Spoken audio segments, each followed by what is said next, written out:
कांग्रेस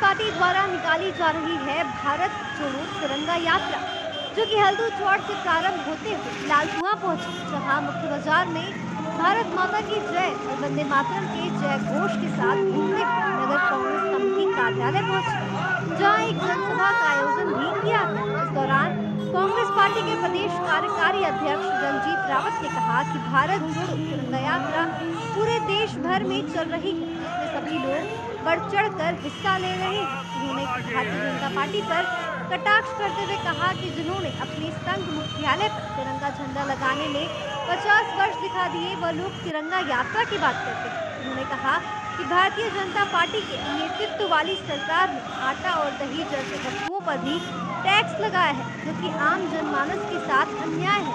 उन्होंने कहा कि आम जनमानस महंगाई से त्रस्त है, जबकि भारतीय जनता पार्टी तिरंगा यात्रा निकालकर जनता को सिर्फ गुमराह करने का काम कर रही है।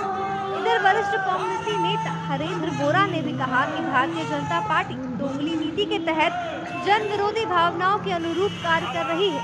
इसका जवाब जल्द ही जनता भारतीय जनता पार्टी को देगी। वहीं इधर कांग्रेस एएससी विभाग जिला अध्यक्ष इंद्रपाल आर्य ने कहा कि कांग्रेस पार्टी सभी धर्मों का सम्मान करते हुए भारत जोड़ो तिरंगा यात्रा चला रही है। साथ ही तत्कालीन प्रधानमंत्री नेहरू एवं लाल बहादुर शास्त्री सहित पूर्व कांग्रेस पार्टी के पदाधिकारियों के पद चिन्हों पर चलकर देश की सभी जनता को एक सूत्र में पिरोने का कार्य कर रही है। भारत जोड़ो तिरंगा यात्रा जो कांग्रेस के तरफ से पूरे देश में और पूरे हमारे उत्तराखंड प्रदेश में, जो उत्तराखंड में 70 विधानसभाओं में, उनमें सब यात्रा जो है इसमें जारी है लगातार, और 15 अगस्त को इस यात्रा का समापन होगा। भाई कांग्रेस पार्टी का जो मुख्य उद्देश्य है कि भी जिस प्रकार से देश को आज़ाद कराने में कांग्रेस के लोगों ने, हमारे वीर सपूतों ने अपना बलिदान दिया, उसको याद करते हुए हम उनकी याद में आज जो है जनता को ये बताना चाहते हैं कि कांग्रेस पार्टी की जो भूमिका है वो इस देश को आज़ाद कराने में बहुत ज़्यादा है। और जो आज जो सत्तारूढ़ दल है वो लोगों को भ्रम में डालकर, जिन्होंने नागपुर में जो इनका आरएसएस का हेडक्वार्टर है, जिन्होंने 50 वर्षों तक वहाँ जो है आज़ादी का झंडा नहीं फहराया, आज वो झंडा फहराने की बात जनता से कर रहे हैं। आज जो है हमारे हल्दू चौड़ जो है पंचायत घर से पूरे हल्दू चौड़ बाजार होते हुए पूरा जो है NH ये लाल कुआं वाला बरेली रोड होते हुए और लाल कुआं पूरे शहर में घूमते हुए इसका समापन यहाँ पर किया जा रहा है। देखिए 1942 में गांधी जी ने बॉम्बे से अंग्रेजों भारत छोड़ो का आह्वान किया था और पूरे देश में क्रांति हुई थी। कांग्रेस ने बड़ी कुर्बानियाँ दे करके इस देश को आज़ाद कराया और इसको एक बहुत ही महत्वपूर्ण और विश्व का सबसे सुंदर और मजबूत संविधान दिया, जिसमें सबको बराबरी का अधिकार दिया गया। लेकिन आज जो सत्तासीन लोग हैं वो संवैधानिक संस्थाओं को कमज़ोर कर रहे हैं और जो स्वायत्तशासी संस्थाएं हैं उनका दुरुपयोग अपने राजनीतिक हित के लिए और अपने राजनीतिक विरोधियों को दबाने के लिए कर रहे हैं। महंगाई आज अपने चरम पर है।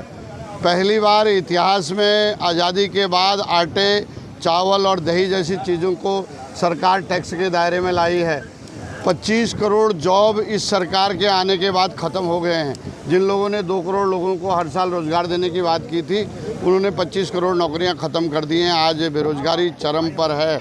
तो इन सारे मुद्दों पे लोगों को जागरूक करने के लिए, लोगों को कांग्रेस के साथ जोड़ने के लिए ये भारत जोड़ो तिरंगा यात्रा पूरे देश में चल रही है, जिसमें हर ज़िले में 75 किलोमीटर यात्रा करनी है। नैनीताल में हम पहले दिन हल्द्वानी, दूसरे दिन नैनीताल, तीसरे दिन भीमताल और आज जो है लाल कुआं में हैं, कल कालाढूंगी और परसों को रामनगर में ये यात्रा की जाएगी और पूरे प्रदेश और देश में की जा रही है। दूसरी यात्रा अगले महीने 3000 किलोमीटर की कन्याकुमारी से कश्मीर तक राहुल गांधी जी के नेतृत्व में शुरू होगी।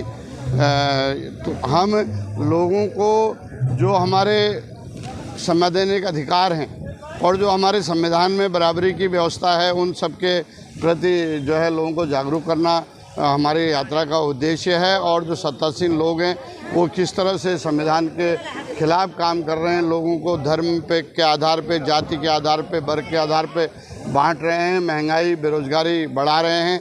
देश की आर्थिकी को ख़त्म कर रहे हैं। जो संपन्नता कांग्रेस अपनी नीतियों से, अपने विकास के एजेंडे से लाई थी 70 साल में, आज उसको बर्बाद कर रहे हैं। और सबसे बड़ी बात, जिन लोगों ने आरएसएस के हेडक्वार्टर में तिरंगा फहराने में 55 साल लगा दिए और जिनके अंधभक्त आज भी मानते हैं कि देश 2014 में आज़ाद हुआ है, वो किस मुंह से 75वीं आज़ादी का महोत्सव मनाने की बात कर रहे हैं? ये प्रश्न मैं आपके माध्यम से उनसे कहना चाहता हूँ।